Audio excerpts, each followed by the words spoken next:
열왕기하 18장 3절 7절이고요. 내 마음의 영적 부흥입니다. 7절 말씀은 이제 부흥의 결과죠. 오늘 독특하게 한번 이제 동사만 한번 읽어보겠습니다. 동사 verb입니다. 3절에서는 뭐냐면 올바른 것을 행하였더라 있죠. 주의 눈앞에서 올바른 걸 행하였더라. 3절에는 거기 언더라인. 3절에 보세요. 같이 보세요. 그가 자기 조상 다윗이 행한 모든 것에 따라 주의 눈앞에 올바른 걸 행하였더라. 이 동사에 주의 눈앞에 올바른 걸 행하였더라. 4절 산당들을 제거하고 동사입니다. 형상들 깨뜨리며 break 깨뜨리며 동사고, 작은 수를 베어버리고 cut이죠.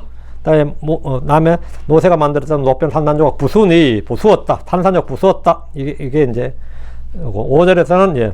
그가 주 이스라엘 하나님을 신뢰하였으니 이게 언더라인 트러스트죠. 예. 다음 6절에 이는 그가 주께 굳게 붙어 클레이브입니다. 굳게 붙었다. 주께 굳게 붙었다. 다음에 그분을 따른 데서 떠나지 않았다. 그분을 따랐다. follow입니다. 다음에 마지막에 명령들을 지켰기 때문에, 그분의 명령들을 지켰기 때문이라. 요게 예. 히스기야가 한 일이고, 요게 영적 부흥의 방법입니다. 그 결과는 뭐냐? 7절이죠. 7절 같이 있습니다. 주께서 그와 함께 하시니 그가 어디로 나아가든지 형통하더라. 그가 아시리아 왕을 배반하고 섬기지 아니하더라. 그래서 이렇게 하니까 이제 우리는 아시리아로부터 이제 독립을 선언할 수 있는 거예요. 아시리아 필요 없어. 그때 아시리아는 세계 최강국이에요. 근데 뭐 아시리아가 누군데? 근데 그런 전쟁이 나죠. 근데 아시리아를 깨요. 히스기야가. 그 아시리아를 이깁니다. 그래서 여기 보면 주께서 그와 함께 하시니, 주께서 함께 계시니죠. 그가 어디로 나아가든지 형통하였더라. 그가 아시리아 왕을 배반하고 섬기지 아니하더라. 이 말은 뭐냐면 고다이에 그 뒤에 이제 아시리아 전쟁이 나오는데, 예. 이 어느 정도의 형통했느냐를 보여주는 이야기입니다. 그가 어느 정도 형통했느냐 하면 당대 최강 아시아를 깨부셨다 이 말이죠. 오늘 내 마음의 영적 부흥인데 같이 기도합시다. 우리가 모두 부흥이 필요한 때입니다. 전하신 주 하나님 아버지, 위로부터 은혜를 주셔서 저희가 마음이 소생하고 영적으로 새롭게 되게 해주시고, 또 주님이 저희 마음속에 좀 뜨거운 이 영적인 불길을 일으켜 주시길 간구합니다. 전능자 주 하나님께서 말씀의 은혜를 다해 주셔서 이 자리에 함께한 모든 혼들이 위로부터 오는 주님이 주시는 은혜가 넘치게 해주시고 복을 부어주시길 간구합니다. 사랑하는 아버지 하나님, 전한 자나 듣는 자가 모두 주 앞에 있습니다. 이 시간이 어느 시간보다 은혜롭고 복된 시간이 되도록 도와주시고, 저에게 변화의 시간이 되도록 해주시길 원합니다. 성장하는 시간이 되도록 해주시고 혼이 깨어나는 시간이 되도록 도와주시길 간구합니다. 그리고 말씀을 듣는 모든 혼들도 주님께서 은혜 주셔서 복을 받게 해주시옵소서. 감사드립니다. 주의 성기도합니다. 아멘. 예. 오늘 함께 공부할 말씀은 내 마음의 영적 부흥입니다. 지금 우리 안에 영적 부흥이 필요합니다. 시간이 지나면 첫사랑은 식어지고 뜨거웠던 마음 역시 차갑게 됩니다. 주께서 누가복음 12장 35절에 너희 허리에 띠를 두르며 또 너희 등불을 타오르게 하라. 너희 등불을 타오르게 하라 했습니다.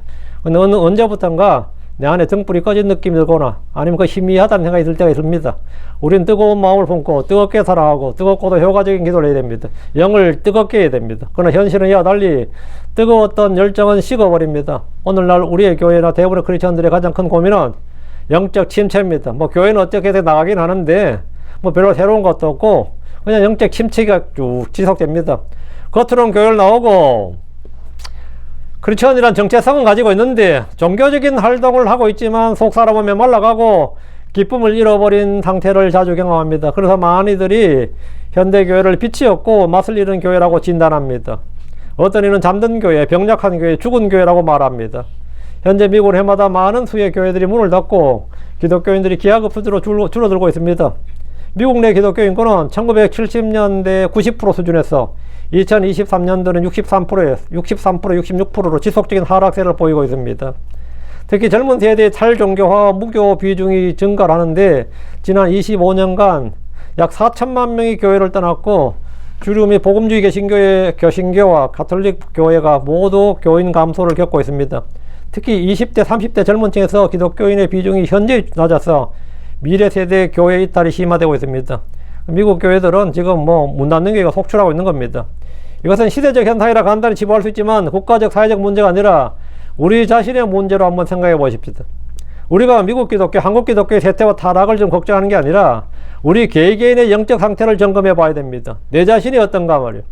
우리 자신의 문제가 결국은 사회 문제입니다. 우리 자신의 문제가 결국 국가 문제예요. 우리 개개인의 문제가 결국 전체 교회의 문제입니다. 내가 세속적인데 교회는 거룩하게 요구하는 건 웃긴 일입니다.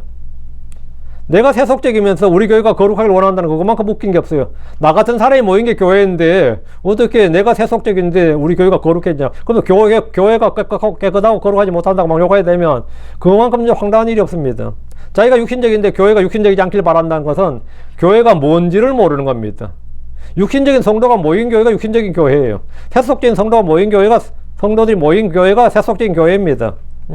내가 탐욕적인 크리스천이면서 교회가 청빈하기를 원한다. 이게 말이 안 되는 겁니다.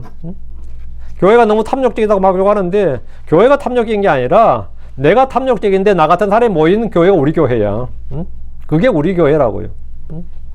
저는 많은 사람들이 교회를 비판하는데 막 열을 뿜는 걸 자주 봅니다. 교회를 막 욕하고 비판하고 목사 욕하는데 막 열을 뿜어 진짜 진심이에요. 여러분 듣고 싶으면요. 오늘 예배 끝나고 저 파리바에 가서 앉아 있어 보세요. 사방에서 교회 욕하는 소리가 막 들려요. 파리바에서 앉아 있으면 다 교회는지요. 교회 뭐 목사 누구 욕하고 누구 집사 욕하고 누구 뭐 끼리끼리 모여서 욕하고 있습니다. 다 들립니다. 빵 고르고 있으면 뭐 전부 교회 이야기요. 저는 많은 사람들이 그렇게 욕하는 걸 보는데 그 비판을 자신에게 돌리고 뭐 자기 자식에게 돌리고 뭐 자기 집을 자기 주변에 돌린 사람 아무도 못 봤습니다. 그래서 자기 죄를 자백하고 회개하는 사람도 거의 보지 못했습니다. 오늘날 교회의 문제는 법과 제도의 문제가 아니라 우리 개개인의 내적인 문제입니다. 우리 개개인의 영적 문제입니다. 우리는 잃어버린 첫사랑을 회복하고 다시금 뜨거운 영적 부흥을 맛보기를 갈망합니다. 성경 우리에게 그 해답을 제시합니다. 유다의 가장 위대한 왕 중에 한 명이었던 히스기야의 통치와 개혁을 통해서 개인의 마음과 공동체가 어떻게 다시 살아날 수 있는지를 우리 그 원리를 지금 공부하고자 합니다. 여기에 뭐 다 나오지는 않는데, 예, 영적 부흥에 필요한 거 다 나온다는 게 아니에요. 이 간단한 몇 가지가 딱 나온단 말이죠. 영적 부흥은 우연히 찾아오는 감정의 파도가 아닙니다. 영적 부흥은 우연히 일어나지 않습니다. 그것은 환경의 변화에서 시작되지 않고 제도의 개혁에서 먼저 일어나는 것이 아닙니다. 부흥은 한 사람의 마음에서 시작됩니다. 하나님을 향한 한 사람의 마음에서 시작돼요. 하나님 앞에서 자신을 바로 세우는 한 사람으로부터 시작됩니다. 영적 부흥은 철저히 하나님의 말씀에 근거한 영적 질서의 회복입니다. 부흥은 뭐냐요? 영적인 질서의 회복이에요. 위대한 개혁군주였으며 멸망에 가던 유대를 잠시 동안 다시 일으켰던 히스기야 왕의 행보를 통해서 영적 부흥이 어떻게 일어나는지 함께 공부해보고 우리 역시 내 안에 이 영적인 각성과 부흥이 일어나기를 기도합니다. 열왕기 18장에 이 3절부터 7절은 부흥의 본보기라고 할 만한 말씀이 있습니다. 첫째, 동사의 몇 줄자. 주님 보시기에 옳은 것을 행하라. 주님 보시기에 올바른 것을 행하였더라. 주의 눈앞에서 올바른 것을 행하였더라. 합니다. 우리는 선한 것, 의로운 것을 추구하고 행해야 됩니다. 우리는 악을 거절하고 선을 택해야 됩니다.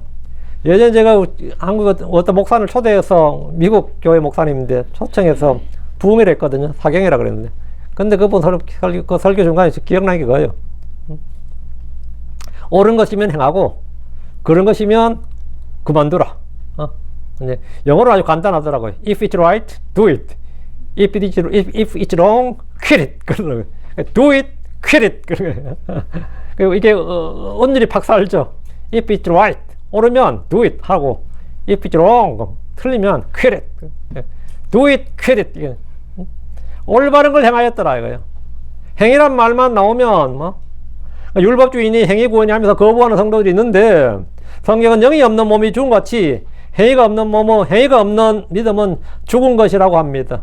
선한 행위는 구원의 조건이 아니라 구원의 열매입니다. 믿음으로 은혜로 구원받은 성도는 선한 일을 하도록 부름받았고 창조되었습니다. 에베소 2장 10절에 이는 우리가 그분의 작품이요 그래서 예수님 안에서 선한 행위를 하도록 창조되었기 때문이라. 우리는 하나님의 작품이고 선한 행위를 하도록 창조되었다고요. 선한 행위를 하도록 창조되었는데 선한 행위를 안 해. 옳은 행위를, 올바른 일을 안 한단 말이에요. 그러면 그건 폐품인 거죠. 만년필은 잉크가 잘 나와야 만년필이지 잉크가 안 나오면 그건 만년필이 아닌 겁니다. 응? 그 용도에 맞지 않으면 그건 폐품이에요. 뭐든지 용도에 맞지 않으면 폐품이라고. 크리스천들은 그래서 예수님 안에서 선한 행위를 하도록 창조되었어요. 그럼 그렇게 선한 행위를 하지 않으면 그건 폐품인 겁니다. 폐물이라고요. 내가 믿은 지 오래되어도 믿음이 자라지 않고 열매가 없다면 이 시간 말씀을 통해 자신을 봐야 됩니다. 히스기야는 주의 눈앞에서 올바른 것, 옳은 것을 행하였더라. 열왕기상 18장 3절. 그리고 그가 그의 조상 다윗이 행한 모든 것에 따라 그가 그의 조상 다윗이 행한 모든 것에 따라 주의 눈앞에서 올바른 것을 행하였더라. 주의 눈앞에서 올바른 걸 행하였더라. 이게 뭐냐? 주의 눈앞에서 올바른 걸 행하였다. 여기 언더라인 쫙 하시고, 부흥의 첫걸음은 기준의 교정이다. 나의 눈앞에서, 사람의 눈앞에서가 아니라 주의 눈앞에서 나의 스탠다드, 나의 캐논, 기준을 바꾸는 겁니다. 기준을 교정하는 겁니다. 모든 사람이 생각이 있고 판단의 기준이 있습니다. 저마다, 사람마다 생각 없는 사람이 생각 없는 사람이 누가 있어요? 다 내 생각이 있고 내 판단이 있어요. 내가 볼 때는 하는 거. 내가 볼 때는 이 나의 눈에 말고 주님이 보실 때는, 주께서 보시기에는 이 말이에요. 자기 눈에 좋은 것이 옳은 것이 좋은 것이 아닙니다. 악한 것이 더 좋아 보이고 옳아 보일 수 있습니다. 사람들은 자기 눈에 오는 대로 행하면 그것이 성공이고 행복인 줄로 압니다. 그러나 성경은 신명기 12장 8절에 너희는 날 우리가 여기서 행하는 모든 일들 곧 각 사람이 자기 자신의 눈에 옳게 보이는 대로 행하지 말지니라. 각 사람이 자기 자신의 눈에 옳게 보이는 대로 행하지 말지니라. 우리의 기준은 세상이나 여론이나 전문가들의 의견이나 판단이 아닙니다. 우리는 다수의 의견을 따라 기울지 않습니다. 우리의 판단은 이익이 아닙니다. 이익이 아니에요. 사사시대 이스라엘은 저마다 자기 눈에 옳은 걸 행했습니다. 자기 눈에 옳은 걸 행했다죠. 옳은 걸 행했어요. 근데 옳은 걸 행한 건 좋은 거죠. 자기 눈에 옳은 걸 행했다고. 주의 눈에 옳은 걸 행한 게 아니라 자기 눈에 옳은 걸 행했다고. 그 부흥은 뭐냐? 시작이 뭐냐? 기준의 전환입니다. 자기 눈에서, 자기 기준에서 하나님의 기준으로, 하나님의 눈으로. 자기 눈에 옳은 걸 행했다고. 다음은 3장 12절에 자기들 자신의 눈엔 순결하나 아직 자신들의 더러움에서 씻기지 아니한 세대가 있느니라. 사람은 누구나 자기 눈에 옳은 대로 행하려는 속성이 있습니다. 내가 옳다고 생각하고 판단하고 인정한다고 옳은 것이 아닙니다. 중요한 것은 나의 눈이나 사람들의 눈이나 다수의 생각이랑 의견이 아니라 주 하나님의 눈입니다. 자, 한번 14장 12절에 어떤 길은 사람에게 옳게 보이느니라. 그러나 그것의 끝은 사망의 길들이니라. 어떤 길은 사람들의 눈에 옳게 보이지만 그것의 끝은 사망의 길들이니라. 그래서 우리에게는 절대 기준이 필요한 겁니다. 절대 기준이 필요합니다. 절대자가 필요해요. 영적 부흥은 바른 기준을 세우는 겁니다. 나의 관점이 아닌 하나님의 관점, 나의 이익이 아닌 하나님의 의를 구하는 겁니다. 선악의 판단이 내가 아니라 주의 말씀이 되게 하는 겁니다. 우리는 이 세상에 동화되지 말고 마음을 새롭게 함으로 변화를 받아야 됩니다. 그것은 바로 생각의 변화입니다. 기준의 변화에. 생각의 변화는 것은 생각이 어떻게 확 변하는 게 아니라 내 생각의 그 가치관의 기준이 변하는 겁니다. 기준이. 나에게서 하나님으로 기준의 변화예요. 주의 눈에 선한 것, 옳은 걸 따라 행한 것이 영적 부흥의 시작입니다. 히스기야는 주의 눈앞에서 옳은 걸 행했습니다. 지금 이 시대는 각자의 생각과 의견과 판단을 말하지만 성경은 오직 하나님의 눈, 하나님의 판단만이 진리라고 말합니다. 이 미국 교육은 어릴 때부터 자기 생각을 굉장히 중요시합니다. 네 생각은 어떠냐? 반면 한국 교육은 어릴 때부터 공동체의 생각을 중요시해요. 네 생각보다는 다수의 모든 상황. 그러다 눈치를 많이 보고 남들은 어떻게 생각하느냐 이걸 어릴 때도 그걸 가르치죠. 북유럽이 기본적으로 좀 그래요. 너는 중요한 인간이 아니다. 근데 개인주의 성향이 강한 쪽은 남은 중요하지 않고 내가 중요해요. 내 생각이 중요하기 때문에 내 생각을 막 필요하고 알리고 관찰하는 게 그 교육이 중요하고, 순응하면서 살아야 되는 사람들에게는 뭐냐? 이 공동체 정신이 중요하기 때문에 네 생각보다는 남들이 어떻게 생각하냐. 그리고 우리나라 속담도 있잖아요. 모난 돌이 먼저 정 맞는다고. 모난 돌이 먼저 두들겨 맞는다 깨진다 이 말이죠. 그 개성을 이제 중요시 안 하는 것 때문에. 이게 이제 유교주의 문화가 그런 겁니다. 근데 아무도 이쪽 문화든 저쪽 문화든 간에 아무도 하나님의 생각이 중요하다, 하나님의 판단이 중요하다 이렇게 가르치는 것은 없다 이 말이죠. 근데 교회에서마저도 그게 안 가르치면 안 되지. 교회에서마저도. 응? 지금 이 시대는 사람마다 각자의 생각이나 공동체의 생각이나 의견과 판단을 말하지만 성경은 오직 하나님의 눈, 하나님의 판단만이 진리라고 말합니다. 주의 판단이 진리다. 우리가 히스기야처럼 오직 주님 보시기에 옳은 것을 행하기로 결단할 때 영적 소생과 부흥의 문이 열립니다. 결국 어느 날 우리는 모두 그리스도 심판석 앞에 서서 우리가 행한 모든 일에 대해서 회개보고를 해야 됩니다. 회개보고를 해야 된다. 회개보고. 그날에 우리는 사람들이 어떻게 보았느냐가 아니라 하나님께서 어떻게 보셨느냐가 중요합니다. 사람들의 의견, 나의 의견 중요한 게 하나님께서 어떻게 판단하셨느냐에 따라서 심판과 보상을 받게 됩니다. 우리는 성경에서 사람을 평가할 때 그가 주의 눈앞에서 악을 행하였더라. 이 말 굉장히 많이 나오죠. 열왕기와 역대인 이 말 많이 나와요. He did that which was evil in the sight of the world. in the sight of the world. in the sight of the world. 계속 나옵니다. 주의 눈앞에서 악을 행하였더라. 주의 눈앞에서 뭐 옳은 걸 행하였더라. He did that which was right in the sight of the Lord. 이렇게. 이 말이 굉장히 많이 나와요. 전부 핵심이 뭐냐? In the sight of the Lord. In the sight of the Lord. 주의 시야에서, 주의 눈앞에서, 주께서 보시기에 이 말입니다. 주께서 보시기에. 이걸 반복해 놓는데, 주의 눈앞에서 옳은 걸 행하였더라. 둘째, 그가 산당들과 형상들, 작은 숲들을 제거하였더라. 4절입니다. 뭐 제거하고 깨뜨리고 베어버리고 산산조각 부수었다. 이렇게 나오죠. 동사를 딱 보면. 제거하고 깨뜨리고 부수고 산산조각 내었더라. 제거하였더라. 이스라엘의 유다 왕들이 몇 나오는데 산당들을 제거한 왕은 히스기야가 처음입니다. 유일해요. 뭐 요시야도 있고 훌륭한 왕들이 몇 있지만 아사도 있고 한데 산당들을 제거한 왕은 누구냐? 예,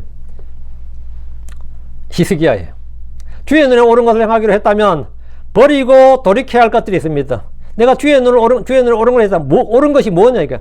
버릴 걸 버리고 제거할 걸 제거해야 된다고요. 지금 4절에 그가 산당들을 제거하고 형상들을 깨뜨리며 작은 숲들을 베어내고 모세가 만들었던 그 놋뱀을 조각조각 깨뜨렸으니 산산조각 깨뜨렸으니 이는 그 날들까지 이스라엘 자손이 그에게 분양하였기 때문이더라. 그것에게 분양하였기 때문이더라. 그리고 그가 그것을 느후스탄이라 불렀더라. 부흥은 채우기 전에 버리는 겁니다. 우리가 집을 청소할 때 제일 먼저 하는 일이 뭐죠? 버리는 거예요. 그 살림 잘한다, 뭐 살림의 여왕 할 때 그 사람들의 핵심이 뭔지 아세요? 잘 버리는 겁니다. 잘 버리는 사람이 살림 잘하는 사람이에요. 그걸 다 아무거 다 버리지 마시고 막 버려야 되면 진짜 잘 버려야 돼요. 우리 제가 돌아가시면 제 사모님 제가 이삿짐을 멀지 않았어요. 이쪽에 살다가 이쪽 조합파 쪽 눈에 보이죠. 저기 옮겨 드릴 때 아들하고 같이 옮겼는데 저도 저 차 가지고 이제 이 집 사러 가서 좀 도와줬어요. 가까운. 근데 짐이 내가 봐도 너무 많아요. 그 어르신 짐으로는, 노인 앞에 사는 짐으로는 내가 봐도 너무 많은데 아들이 막 미치는 거야. 계속 마음 좀 버리자고. 근데 사모님은 이 전쟁 세대야. 전쟁기거든 세대인데 버릴 리가 없죠. 그러니까 막 며느리가 모르게 막 버리는 거지.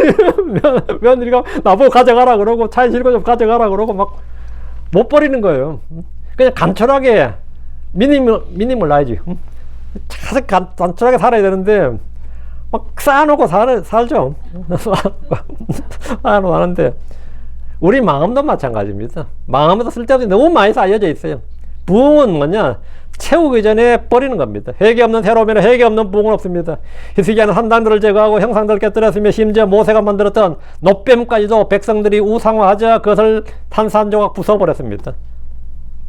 광야에서 만든 모세 놋뱀은 한번 생각해, 모세 놋뱀이 광야에서 만들었잖아요. 그 유래가 있죠. 민수기에 그걸로 불뱀에 물렸던 사람이 다 나음받은 기적의 놋뱀 아닌가 그게? 그건 국가문화유산, 그건 보물 이루어지 재산. 국가문화유산이라고, 세계문화유산이에요. 그거는 국가보물이고 진짜 이거는 뭐 문화유산이자 광야의 표적의 생산 역사적 증거물입니다. 그러나 히스기야는 그것을 잘 보존해서 후대에 전해주는 대신에 산산조각 깨뜨렸습니다. 아무리 좋은 것이라도 우상 숭배의 도구로 사용될 때 그는 과감히 파괴해버렸습니다. 놋뱀이 뭔 죄가 있어? 응? 놋뱀이 그게 뭐가 잘못이냐고.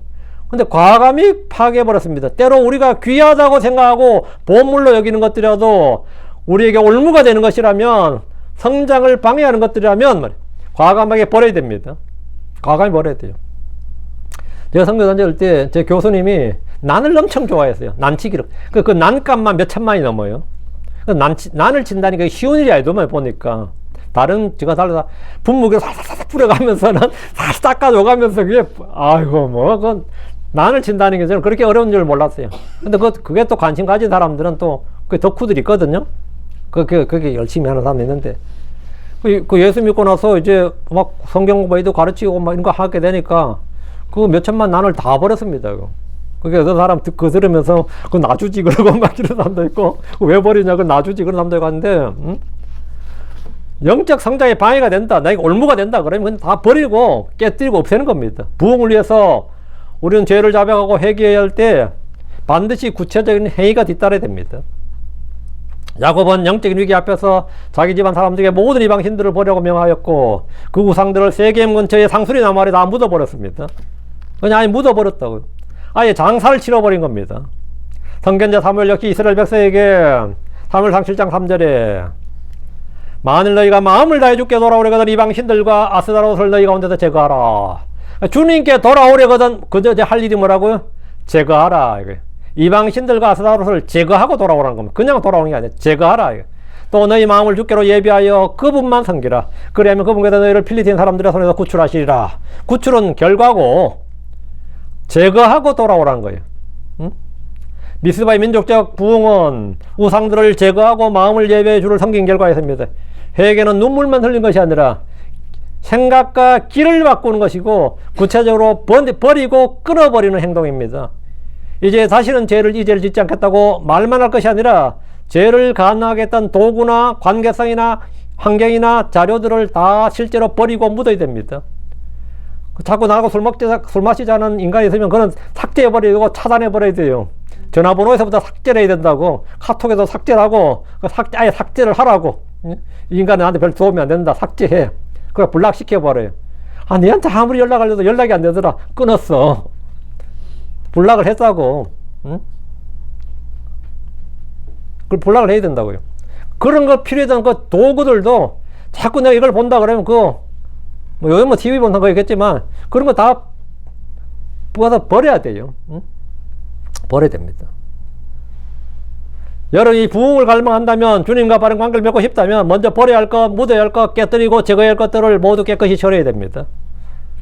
이사야 55장 7절에 사악한 자는 자기 길을 버리고 불의한 자는 생각을 버리라. 그리하여 주께로 돌아오라. 그리하면 그분께서 그에게 자비를 베푸시리라. 긍휼을 베푸시리라. 또 우리 하나님께로 돌아오라. 이는 그분께서 풍성하게 용서하실 것이기 때문이라. 됩니다.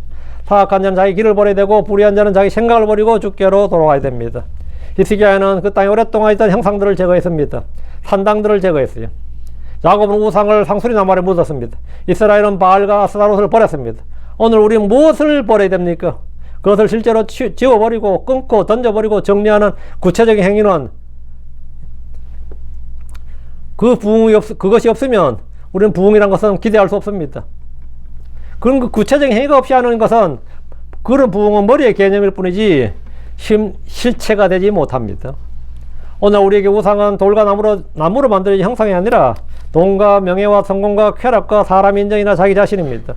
우리는 우상들로부터 자신을 지켜야 됩니다. 부흥을 갈망하면서도 음란물이나 중독이나 탐욕이나 미움이나 용서하지 않는 마음이나 교회 안에서의 파단과 시기, 세상식 성공 철학을 손에 꼭 쥔 채 주 앞에 나와 엎드려 기도한다면 주님은 여러분 안에 있는 마음의 우상의 수요대로 응답하실 겁니다. 우리가 마음속에 우상을 두고 죄의 정욕, 쾌락의 정욕, 안목의 정욕, 육신의 정욕 등 죄와 불법을 그대로 품고 있으며 품은 채 기도하면 하나님이 듣지 않습니다.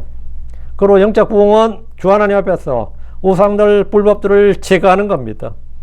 죄를 자백하고 시인하면 용서를 얻고 버린 자는 긍휼을 얻습니다.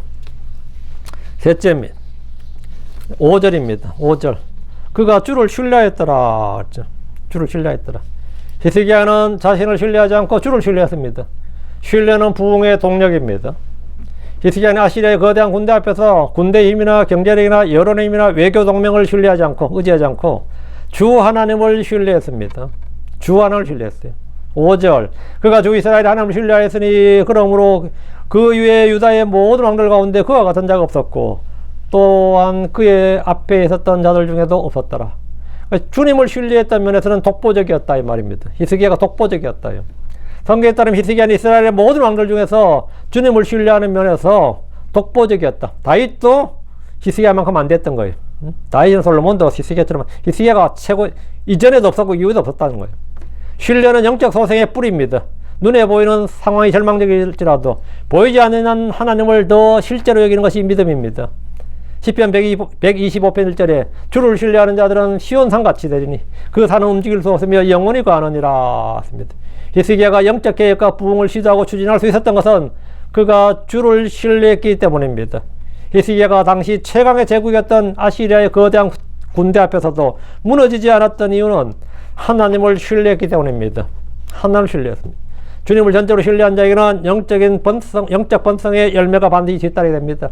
히스기야는 자신의 힘이나 지혜나 명체를 전혀 신뢰하지 않았습니다. 육신을 신뢰하지 않고 말들을 신뢰하지 않았습니다.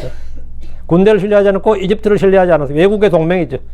외교관계, 다자동맹이라는데 외국의 동맹 원조를 신뢰하지 않았습니다. 이유는 그런 것들을 신뢰할 수 없었기 때문이고 압도적인 아시리아의 군대 앞에서 아무 소용이 없었기 때문입니다. 이런 때 많이들은 길이 없다, 방법이 없다고 절망하지만 성도들에게는 언제나 도움이 오는 믿는 구석이 있습니다.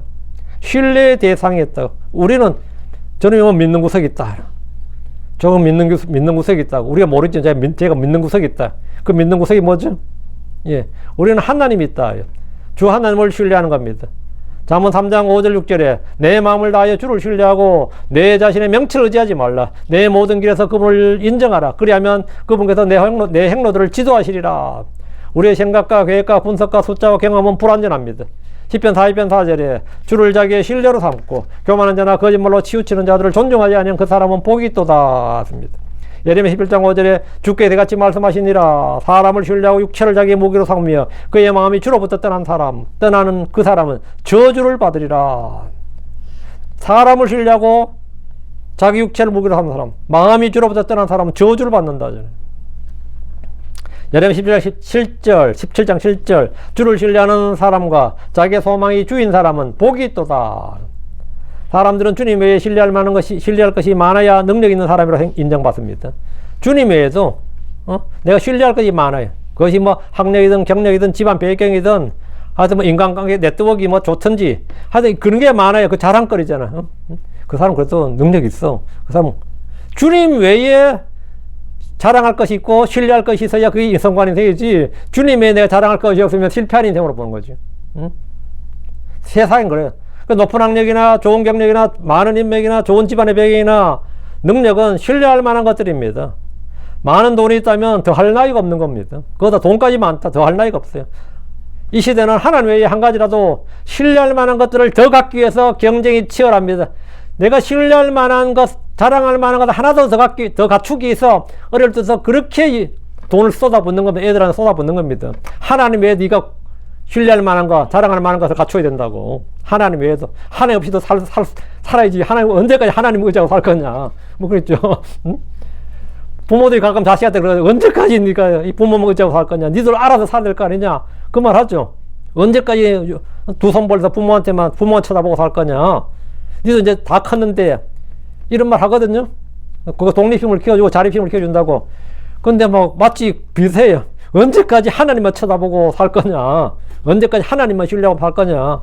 니도 혼자 살 길을 찾아야 되지 않냐. 지금 이게 세상 교육이고, 근데 이게 이 교회에서 비슷합니다. 하나님만 신뢰할 수 있도록 하는 게 신앙인데, 하나님 말고도 신뢰할 것을 갖추는 게 능력이고 실력이라고 실력을 생각해요. 여러분은 뭘 신뢰하고 누굴 신뢰합니까? 상황은 절망적이고 교회는 약해 보이고 나 자신도 무기력할 때 그래도 나는 주 하나님만을 신뢰하겠다. 나는 주 하나님만 신뢰하겠다.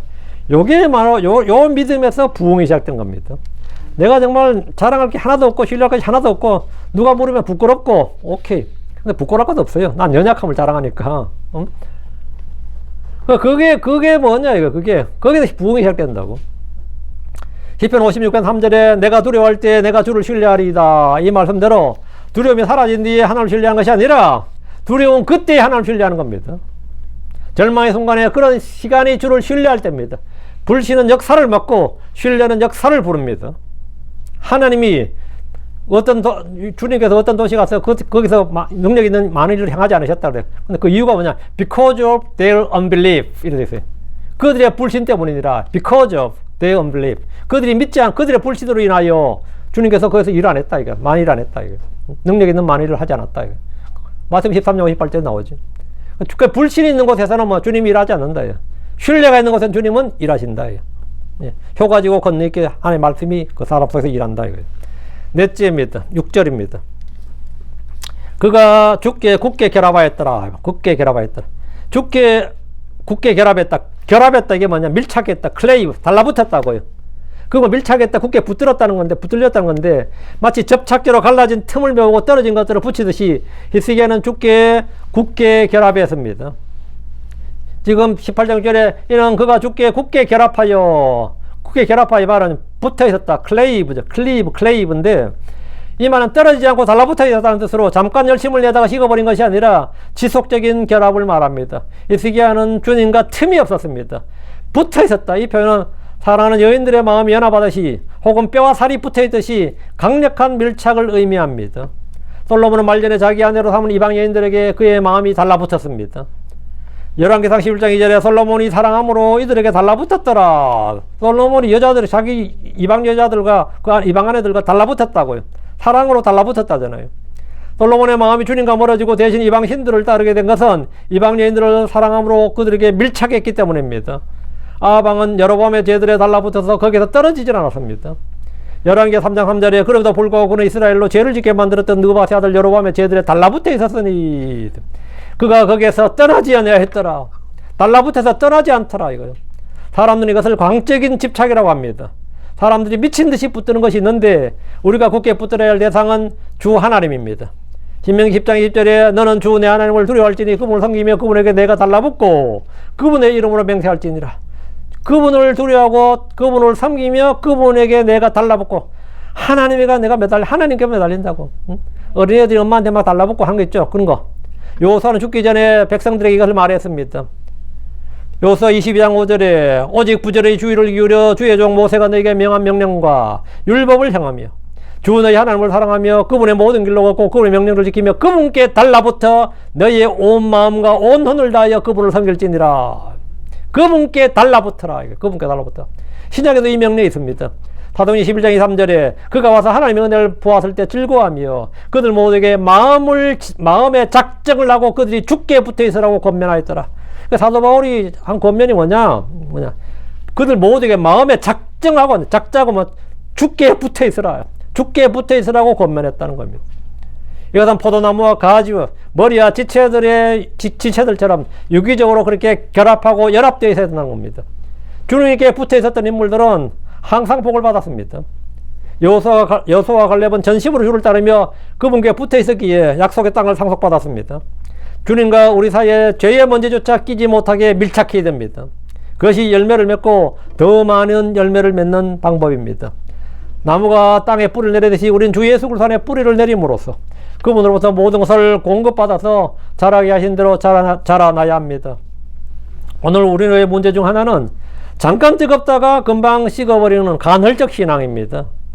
주님이 그냥 달라붙어 있어야 됩니다. 다섯째, 그가 주를 따랐더라. 그가 주를 따랐다. 지금 6절입니다. 주를 따랐다는 것은 제자의 길입니다. 주를 따랐더라. 어떤 사람은 성공의 길을 따르려고 합니다. 어떤 사람은 돈을 따릅니다. 어떤 사람은 출세길 그러죠. 출세길을 추구하는 것. 뭘 따르는 게 있다고. 주를 따르는 것은 제자의 길인다. 주께서 나를 따라고 말씀하셨는데 양이 목자를 따르듯이 우리는 주 예수님을 따라야 됩니다. 저는 시골에서 병아리들, 오리 새끼들 이런 걸 많이 봤는데요. 부활하니까. 저희 집에서도 1년에 때가 되면 한 15마리, 20마리는 그렇게 병아리를 했어요. 쳤어요. 그 새끼들 오면 뭐 하죠? 어미를 그렇게 따르죠. 졸졸졸졸 따라다니잖아요. 어디나 졸졸졸 따라다녀요. 어미닭은 혼자 다니는 법이 없습니다. 항상 새끼들 거느리고 다니지. 그 따른 겁니다. 닭이 알을 부화해서 병아리들이 나오면 병아리들은 그때부터 어미닭을 졸졸졸 따라다닙니다. 병아리는 어미 닭이 젖을 주는 것도 아니잖아요. 포유류가 아니니까 젖을 주는 것도 아닌데 왜 그렇게 따라다녀요? 그들 언제든지 어디든지 어미닭을 따라다닙니다. 근데 오리들 보면 참 신기해요. 오리들은 참 신기한데 뭐 신기하냐면 새끼들은 어미들 뒤따르잖아요. 오리는 기본적으로 물에 들어가죠. 물에 싹 들어가면 새끼들도 어미를 따라 그냥 물속으로 싹 들어갑니다. 응? 오리들은 어미를 따라서 아이고 물속에 왜 들어가냐 미쳤냐 그러지 않고 어미가 물속으로 싹 들어가면 그냥 물속으로 싹 따라 들어갑니다. 어디든지 따라가는 거예요. 근데 거의 대부분의 짐승들이 그렇습니다. 새끼들은 다 그래요. 그러면 하나님의 새끼들은 우리는 어떻게 되겠어요? 새끼가 기분이 안 좋은가? 하나님의 새끼들은 우리는 어떻게 되겠냐고. 그렇게 졸졸졸 따라야 된다고. 응? 그렇게 졸졸졸 따라야 된다고. 이스라엘은 출애굽한 후에 광야에서 주를 따르는 것에 실정을 냈습니다. 구름기둥과 불기둥이 있어서 그냥 하면 그냥 졸졸졸 따라가면 돼요. 구름기둥과 불기둥을 졸졸 따라가면 되고 앞에 모세를 졸졸 따라가면 되는데 좀 그만 걷자, 그만 걸어. 좀 이제 그만하고 돌아가자. 이집트로 돌아가자. 응? 그래, 이집트로 수시로 돌아가려고 했습니다. 가나안 땅에서도 주를 따르는 대신에 다른 신들을 따르고자 했습니다. 히스기야는 그분을 따르는 데서 떠나지 않았습니다. 지금 18절 6절 이는 그가 주께 굳게 결합하여 그분을 따르는 데서 떠나지 아니하였으며 굳게 결합했다. 이게 밀착했다. 클레이버 달라붙었어. 뭐. 이는 그가 주께 달라붙어서 그분을 따르는 데서 떠나지 아니하였으며 따른다는 것은 뭐냐? 팔로 따른다는 것은 신뢰를 바탕으로 주도권의 양도입니다. 히스기야는 주님을 따르지 않고 그분의 뒤를 묵묵히 따랐는데 주를 따른 것은 나의 생각, 뜻과 계획을 내려놓고 목자의 음성에 순종하는 겁니다. 예언자의 엘리사가 엘리야를 끝까지 따랐을 때 갑절의 영광을 얻었듯이 주님을 따르는 삶은 영적 능력을 보장받는 길입니다.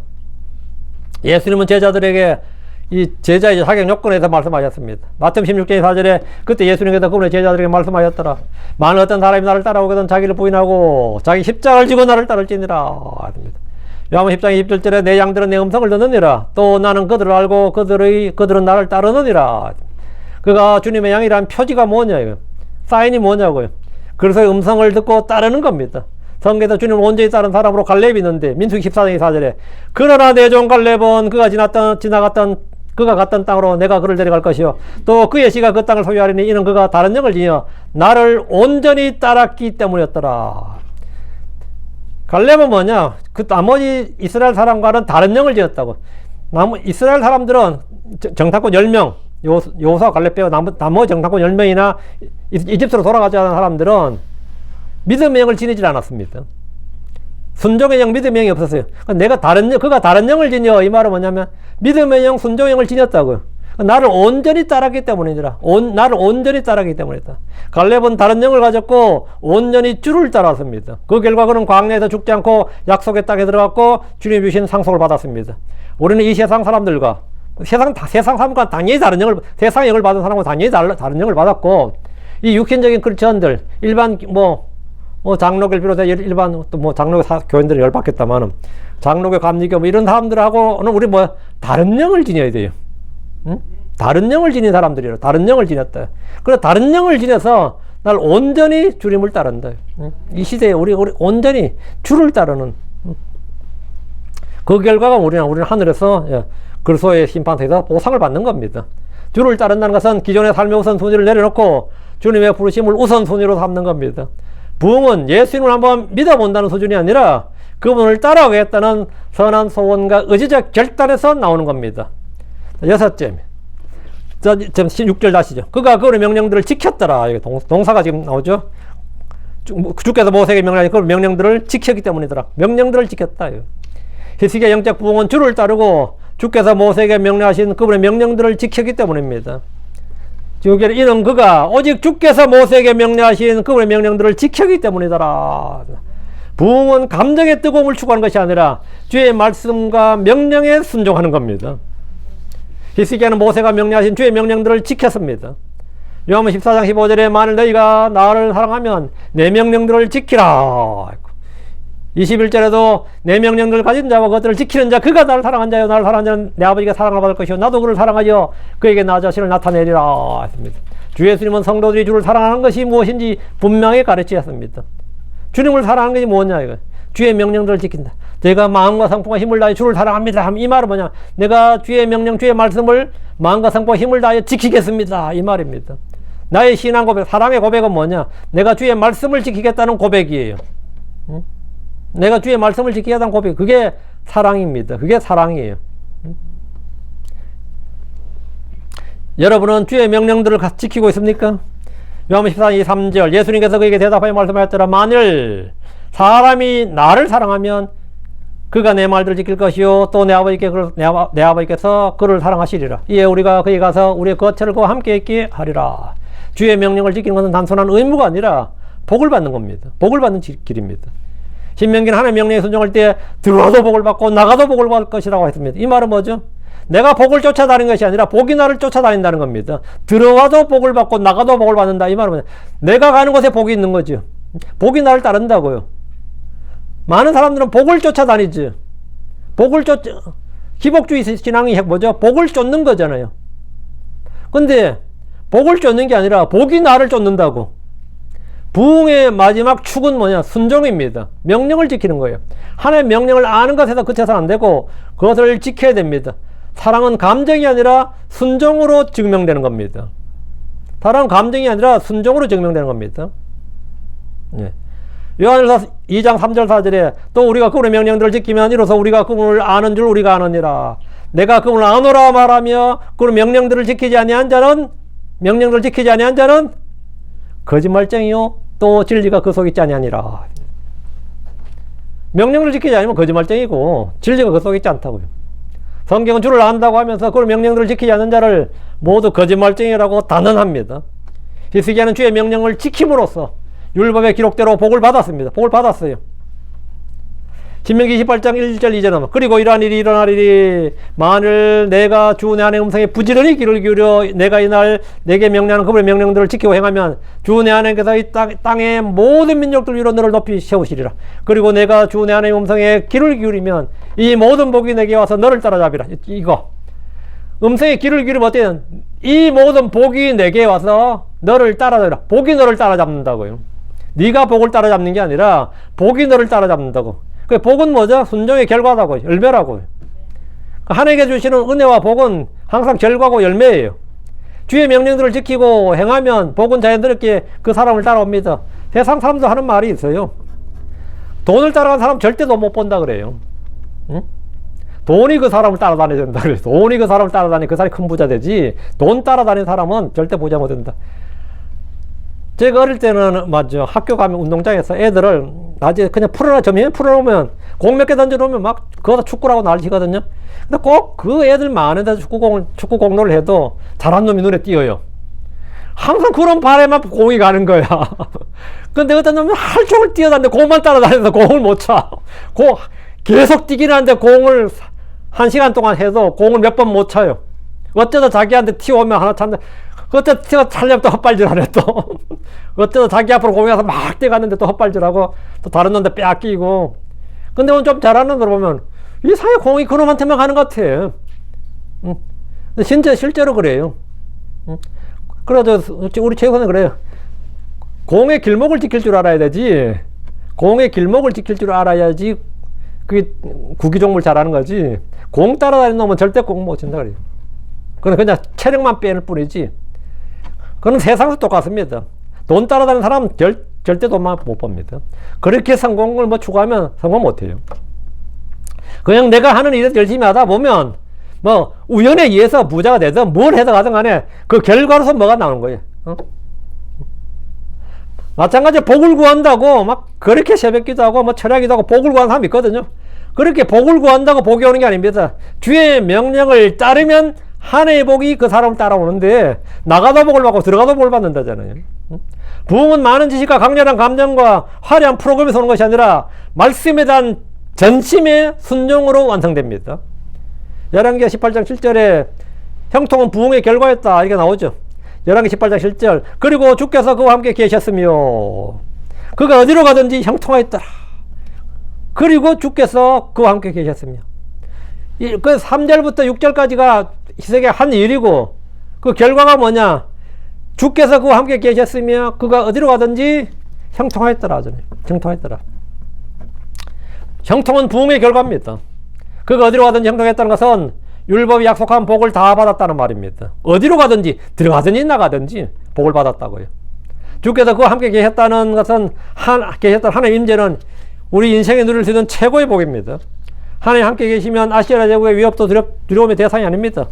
주께서 그가 어디로 가든지 주께서 형통하게 하셨다는 것은 충만케 하시는 하나님의 충만이 내 삶의 모든 영역으로 흘러넘쳤음을 말하는 겁니다. 진정한 부흥은 주님의 임재 안에서 누리는 전인격적인 본성입니다. 자, 말씀을 정리해 봅시다. 히스기야는 주님 보시기에 주님 보시기에 옳은 걸 행했습니다. 그는 그 땅에 있는 형상들을 제거했습니다. 제거하고 베어내고 깨뜨리고 뭐 부수고 뭐 하여튼 제거했습니다. 그는 주를 신뢰했습니다. 6절 그는 주께 붙어 있었습니다.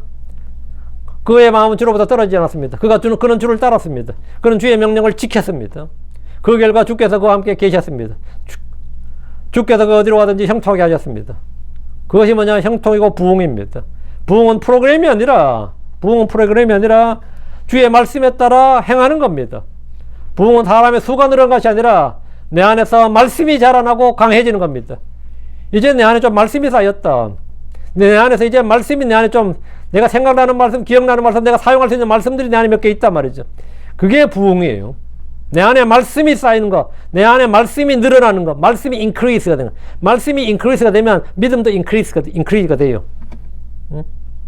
말씀이 힘을 얻어서 세력을 얻고 강하고 자라나는 거, 내 안에 말씀이 자라나는 거, 그게 부흥입니다. 그 부흥이란 것은 영적 소생이란 리프레시라는 거, 리바이벌이란 거, 부흥이란 것은 프로그램이 아니라 주의 말씀을 따라 행하는 겁니다. 부흥은 감정이 뜨거워지는 것이 아니라 내 영이 뜨거워지는 겁니다. 부흥은 사람들의 눈에 오른 것이 아니라 하나님 보시기에 옳은 것을 행하는 겁니다. 부흥은 하나님 앞에 선 한 사람에게서 시작됩니다. 우리는 골방에 들어가서 조용히 은밀하게 주님께 물어봐야 됩니다. 주여, 제 삶에서 주님 보시기에 옳지 않는 것이 뭡니까? 제가 버리지 않는 형상과 우상은 뭐가 있습니까? 제가 사람과 상황을 더 의지한 부분은 무엇이 어딥니까? 제가 떨어져 버린 자리, 붙어있지 않는 영역. 내가 다른 것에, 주님과 붙어있지 않고 다른 것에 붙어있는 건 뭐냐? 내게 막 달라붙어있는 게 내가 또 붙잡고 있는 게 뭔가 말이죠. 제가 따르지 않고 머뭇거린 것, 알면서도 순종하지 않는 명령은 대체 무엇인가? 이것을 물어봐야 돼요, 주님 앞에서. 그리고 그것을 물어보고 그것을 다 제거해야 됩니다. 제거해야 돼요. 그리고 히스기야처럼 결단해야 됩니다. 주의 눈에 오른 걸 행하겠습니다. 내 속에, 내 생활에, 내 생각 속에, 상상 속에 있는 우상들을 제거하겠습니다. 내가 주님만을 신뢰하겠습니다. 육신이나 돈이나 지혜나 명체나 이런 걸 따르지 않고 주님을 신뢰하겠다. 나는 주님께 붙어 있겠습니다. 주를 따르겠습니다. 주의 명령들을 지키겠습니다. 여러분이 결단하면 그때부터 속에서 은근히 샘솟는 기쁨이 여러분 안에 마음을 가득 채울 겁니다. 지금 한번 해보세요. 내가 주님을 따르겠습니다. 한번 결단해 보세요. 내가 이제부터 주의 명령을 따르겠습니다. 주의 명령을 지키겠습니다. 제가 이 청소기 돌리면서 여기 미국 청소기 시끄럽잖아요. 청소기 카펫 하니까 되게 시끄럽더라고요. 청소기 돌리면서 제가 주의 명령을 잘 지키겠습니다. 막 그러면서 청소기를 돌렸거든요. 근데 그렇게 기쁨으로 청소기를 돌렸어요. 예. 내가 주님 앞에서 바른 선한 소원과 선한 의지 결단했을 때 주님 내 안에 뭘 주셨냐?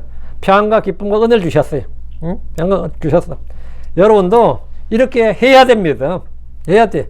이게 내 마음의 영적 부흥입니다.